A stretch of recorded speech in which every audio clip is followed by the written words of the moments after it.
Venom তুই আমার রাস্তা আটকালি কেন? আমাকে বাড়িতে যেতে দে। আরে স্পাইডারম্যান, বাড়িতে যেতে হলে আগে আমার সাথে লড়াই করতে হবে। এই দেখ আমার কাছে হোয়াইট বেনম আছে, এবার দেখি তোর কাছে কোরম্যান আছে।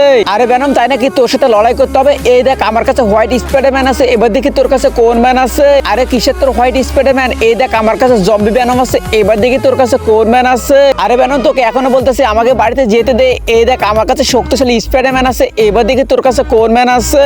আরে কিসের তো শক্তিশালী স্পাইডারম্যান? এই দেখ আমার কাছে 3 মাথাওয়ালা জম্বি ম্যানম আছে, এবার দেখি তোর কাছে কোন ম্যান আছে। আরে তাই নাকি, তোর কাছে এত শক্তিশালী ম্যান আছে? তাহলে দেখ এবার আমি কাকে নিয়ে আসি। তো বন্ধুরা, স্পাইডারম্যান শেষে কাকে নিয়ে আসলো সেটি দেখার আগে বন্ধুরা, তুমি তো সে যে বিনা কারণে বিভিন্ন জায়গায় লাইক এবং সাবস্ক্রাইব করেছো। কখনো কি আল্লাহর জন্য লাইক এবং সাবস্ক্রাইব করেছো? যদি তুমি মন থেকে আল্লাহকে ভালোবেসে থাকো তাহলে অবশ্যই ভিডিওতে লাইক দিয়ে চ্যানেলটি এখনই সাবস্ক্রাইব করো। আর তোমার হাতে সময় থাকলে অবশ্যই আল্লাহর নামটি কমেন্ট করে দিও।